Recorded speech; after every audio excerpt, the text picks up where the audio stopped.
Before kingdoms rose or warriors conquered, before chariots thundered and banners flew in the wind, there was a man whose name shook nations, Naaman, a commander feared in battle, honored in the palace, praised in every street, a man who could defeat armies, yet could not defeat the enemy eating his skin. But the miracle that would change his destiny did not come from a king, a prophet, or a soldier. It began with a little girl, a captive, a nobody in the eyes of the world. Yet her faith would shake 2 kingdoms and rewrite the fate of a mighty man. Because sometimes God hides world-changing miracles in the smallest voices.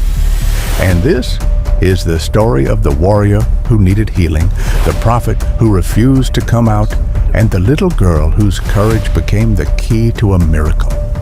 Brace yourself. This journey will break your heart, mend your faith, and remind you that no one is too small for God to use. The sun rose like a fiery crown over the kingdom of Aram, spilling golden light across the mountains and shimmering against soldiers' armor. Horses thundered across the training grounds, dust swirling as warriors shouted commands. And at the center of it all rode Naaman, the undefeated commander, the king's right hand, the pride of an entire nation. His armor glowed in the sunlight. Soldiers stepped aside when he passed. Even children pointed and whispered stories of his victories. He looked every bit like the hero they believed him to be. But heroes bleed too. As Naaman dismounted his horse and removed his metal glove, his hand revealed the truth he hid beneath all the glory. White patches of leprosy spreading across his skin. He quickly covered it again, glancing around to make sure no soldier noticed. Nobody must know, not yet. Great men may lead armies, but even great men can lose battles inside their own skin. 2 Kings 5:1. Naaman walked into his magnificent home, greeted by servants who bowed deeply. The atmosphere was warm, filled with the smell of spiced bread and burning oil lamps. But one pair of eyes saw what others could not. A small Israelite girl, no older than 10, was sweeping a corner of the compound. Her clothes were simple, her hair tied back, her expression gentle yet alert. She was a captive taken during war, yet she carried herself with a quiet grace that didn't look like slavery. She watched Naaman carefully, her eyes lingering on his stiff movements, the hidden pain in his face. Naaman tried to scratch his arm subtly. The girl coughed loudly. Naaman froze. Then she tilted her head innocently, as if she hadn't just caught the mighty general clawing his skin like a goat that ran inside Pepper Farm. A tiny smile tugged at her lips. Humor, just enough to lighten the heaviness. But her heart held something deeper than humor. Compassion. That night, after the house grew quiet and the oil lamps flickered softly, the little girl approached Naaman's wife. She hesitated, clutching the edge of her dress, then spoke with a courage far bigger than her size. My lady, if only my master would see the prophet in Samaria, he would be healed. 2 Kings 5:3. Her voice trembled at first, but the faith behind it stood firm. Naaman's wife stared at the child. Where did this confidence come from? Why would a little slave girl care so much? The girl lifted her eyes, bright, steady, innocent. At first, but the faith behind it stood firm. There is a God in Israel. His prophet can help him. Naaman, who had been standing near the doorway, overheard her. He scoffed loudly. A prophet in Israel? In Israel? Healing me? Child, you have imagination. But even as he mocked, the seed took root in his wife's heart, and seeds grow. The next morning, Naaman stood before the king of Aram in the great palace. The king, a round man with a rounder appetite, was indulging in fruit when Naaman entered.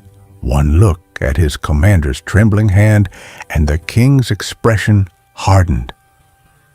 "Who wounded you?" he thundered. "My king, it is not a wound," Naaman replied softly. "It is leprosy." The palace guards gasped. One of them dropped his spear dramatically, earning a sharp look from the king. But Naaman continued. There is said to be a prophet in Israel, a prophet who can heal. A heavy silence filled the hall. Then, with fierce loyalty, the king rose from his throne and placed his hand on Naaman's shoulder. Then go. Take my finest chariots, my gold "My poles, silver, my letter of authority. Let nothing stand between you and your healing." And so, Naaman rode out of Aram with a grand escort. Horses pounding the earth, banners fluttering in the desert wind, gifts piled high in his chariot. Behind him, at the edge of the courtyard, the little Israelite girl watched him leave. The wind brushed her face as she whispered a prayer beneath her breath. "God of Israel, make him whole." Sometimes the greatest miracles begin with the smallest voice. Matthew 18:4. The desert sun blazed high as Naaman's caravan thundered across the land. Dust whirled behind his chariots like a tail of fire. The clatter of hooves echoed through valleys and rocky paths as he journeyed deep into Israel. Naaman sat tall in his chariot, armored, proud, and visibly uncomfortable. Every bump on the road made him wince. Leprosy stings worse when pride won't let you show weakness. His servants rode behind him, whispering among themselves, You think this prophet will shout, wave his hands, call down fire? At least let him sprinkle something. All prophets sprinkle something. Naaman pretended not to hear, but inside he secretly agreed. A commander deserved at least some dramatic thunder. As they crossed into Samaria, it revealed a quiet village, a place far too humble for the grand arrival that was happening. And then Naaman's chariot rolled to a stop before a small weathered house, not a palace, not a temple, just a simple, unpainted, unimpressive home with a thatched roof slightly leaning to one side. Naaman frowned. This was the great prophet. This? Maybe he's inside doing prophet things, one servant offered nervously. Prophet things? Another asked. You know, staring at the sky, humming, floating, something mysterious. Naaman rolled his eyes. Even his disease was confused. He adjusted his armor, stood tall, and prepared himself for the dramatic welcome he believed he deserved. He waited and waited and waited. Nothing, no drum, no incense, no prophet stepping out with glowing eyes, not even a goat bleating prophetically. Just silence. Naaman finally cleared his throat, loudly. Still nothing. A servant whispered, "Sir, perhaps knock?" Naaman, offended that he should knock like a common man, motioned angrily. A servant rushed forward and knocked.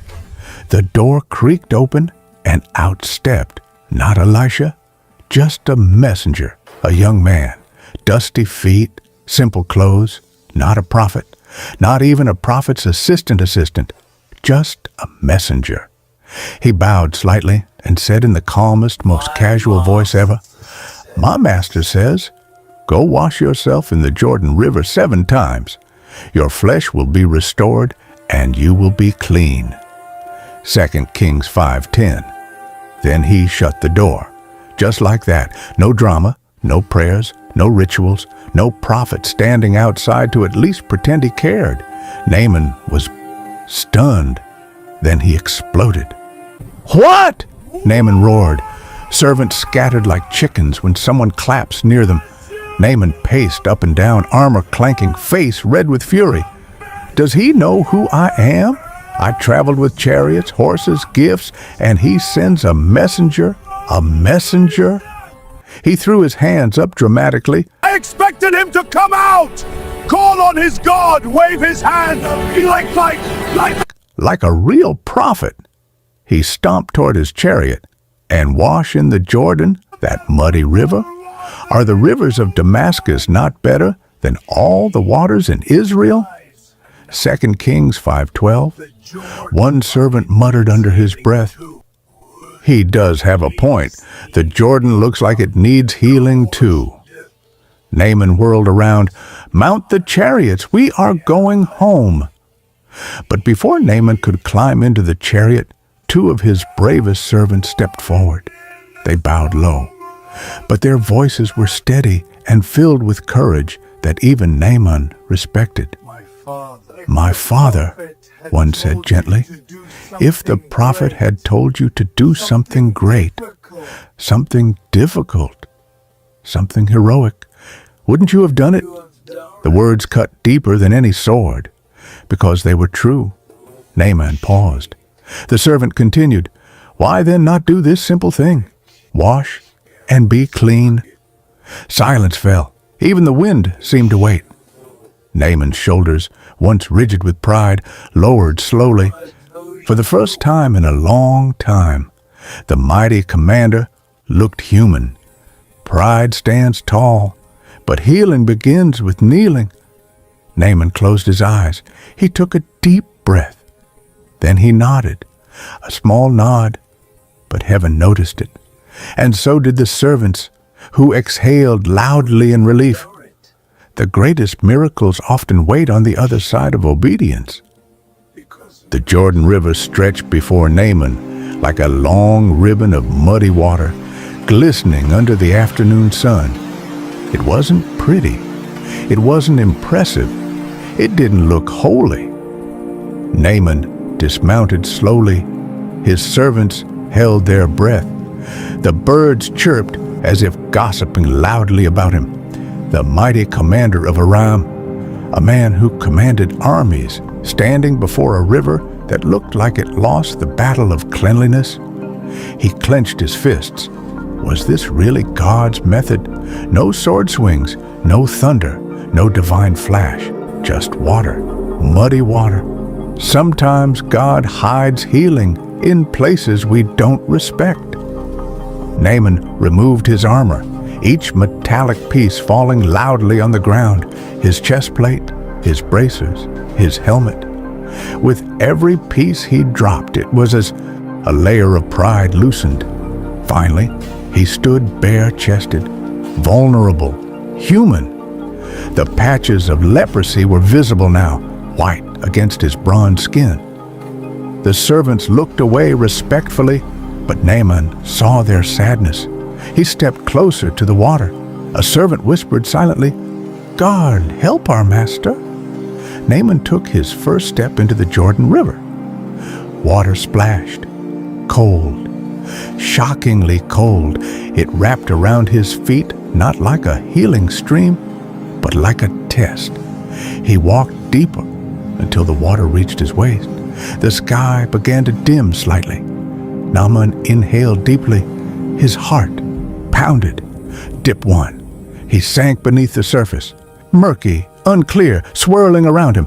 He came up quickly. No change. A servant muttered, "One down. 6 to go." Dip 2. Still nothing. The river clung to his skin like an uncomfortable blanket. Dip 3. He paused longer underwater this time. Came up slowly, his face strained. No difference. His servants exchanged anxious looks. Dip 4. He resurfaced, breathing heavier, eyes searching his arms desperately. Nothing. Obedience is hardest when results refuse to show. Naaman's jaw tightened. He was shaking, part fear, part frustration. Dip 5. His hands trembled as he rose. Still the same skin, same patches, same pain. He clenched his teeth. His pride screamed at him to stop. "This is foolishness," he muttered. A servant stepped forward gently. Master, please, 2 more. Naaman closed his eyes. Tears formed, not only from disease, but from humiliation. He forced himself back down. Dip 6. Longer this time. He stayed under until bubbles rose slowly from his nose. The water swallowed him, burying his hopes, his fears, his shame. He rose slowly, exhausted. He looked at his arms. Nothing. Naaman's heart broke. His strength faded. His hope wavered like a dying candle. Silence. Then one servant stepped toward the water and whispered with trembling emotion, "My master, if God says 7, he means 7. Naaman looked at him. No anger this time, only surrender. Miracles live in the last step. Naaman inhaled deeply. He raised his head toward the sky. Then he sank beneath the water one last time. Dip 7. Everything goes silent. The screen goes black underwater. Heartbeats echo. Then a burst of light under the water, a shock wave of clarity. Particles shimmer around his body. Naaman rises out of the water like someone emerging into a new world. His skin is clean, smooth, clear, shining like a newborn child's. Exactly as the scripture says. 2 Kings 5:14. His breath catches. He looks at his arm, his hand, his chest. No pain, no scars, no shame, no disease, just healing, absolute healing. A sob escapes him, not of sorrow, but overwhelming relief. Naaman falls to his knees in the river, water splashing around him, and lifts his arms toward heaven. There is no God in all the earth except the God of Israel. 2 Kings 5:15. His servants cheer. Some fall to their knees. Some cry. Some jump around like excited children. When pride went down, healing came up. The sun dipped low as Naaman and his servants journeyed back toward Elisha's house. But this time, the ride felt different, lighter, calmer, almost holy. The leprosy was gone, the pain was gone, the shame was gone. Naaman kept staring at his hands, turning them over as if afraid the miracle would disappear. His servants kept sneaking glances too, whispering excitedly. One servant kept saying, "Look at his skin, it's like baby's skin." Another added, "Commander Naaman, sir, respectfully, your skin is finer than mine." Naaman would chuckle softly, a sound that hadn't escaped his lips in a long time. When they reached Elisha's home again, Naaman didn't wait for a welcome. He jumped off his chariot, rushed forward, and stood before the humble door. This time, he didn't expect drama. He didn't expect honor. He didn't expect a prophet to bow or flatter him. He simply stood like a man transformed, clean skin, humbled heart. Elisha finally came out. His presence was still calm, almost glowing in simplicity. No noise, no theatrics, just a man who walked with God. Naaman bowed deeply, something he had never done for any man. His voice trembled. Now I know that there is no God in all the earth except in Israel. 2 Kings 5:15. Healing heals more than the body, it heals belief. Naaman gestured and his servants brought forward the gifts. Silver, gold, costly garments. Everything he carried from Aram. Naaman smiled gratefully. Please, take this gift from your servant. But Elisha raised a hand gently. As surely as the Lord lives whom I serve, I will accept nothing. 2 Kings 5:16. Naaman was stunned. A prophet refusing gifts? What kind of holy man was this? He insisted again, but Elisha stood firm. Naaman's voice softened as humility washed through him. Then, please allow me to take some earth from this land. For I will no longer worship any except the Lord of Israel. 2 Kings 5:17. Elisha nodded, granting the request. Naaman bowed again, tears in his eyes. Elisha smiled, warm, assuring, fatherly. Go in peace. Naaman exhaled, relieved. Even prophets understood awkward workplace situations. But as Naaman and his servants turned to leave, their hearts full, their faith renewed, someone else was watching. Gehazi, Elisha's servant, eyes narrow, heart racing, greed whispering in his ear. He watched the silver. He watched the gold. He watched Naaman leaving with treasure untouched. His thoughts swirled like dark smoke. My master spared this Aramean and let him go without taking anything? 2 Kings 5:20. He clenched his fist. As surely as the Lord lives, I will run after him and get something from him. The sky dims slightly. A hawk cries in the distance. Gehazi slipped out quietly, chasing after Naaman's departing chariots, his footsteps echoing like the beginning of tragedy. Naaman's caravan had gone some distance when a servant spotted a man running toward them. Commander! Someone approaches! Is everything all right? Naaman Is everything all right? recognized the man instantly. Is everything all right? He asked. Gehazi, panting dramatically like someone who ran faster than honesty, replied, Everything is fine. My master sent me 2 young prophets. young prophets just arrived and he would like some silver and garments for them. Naaman smiled warmly, his heart still fresh from healing.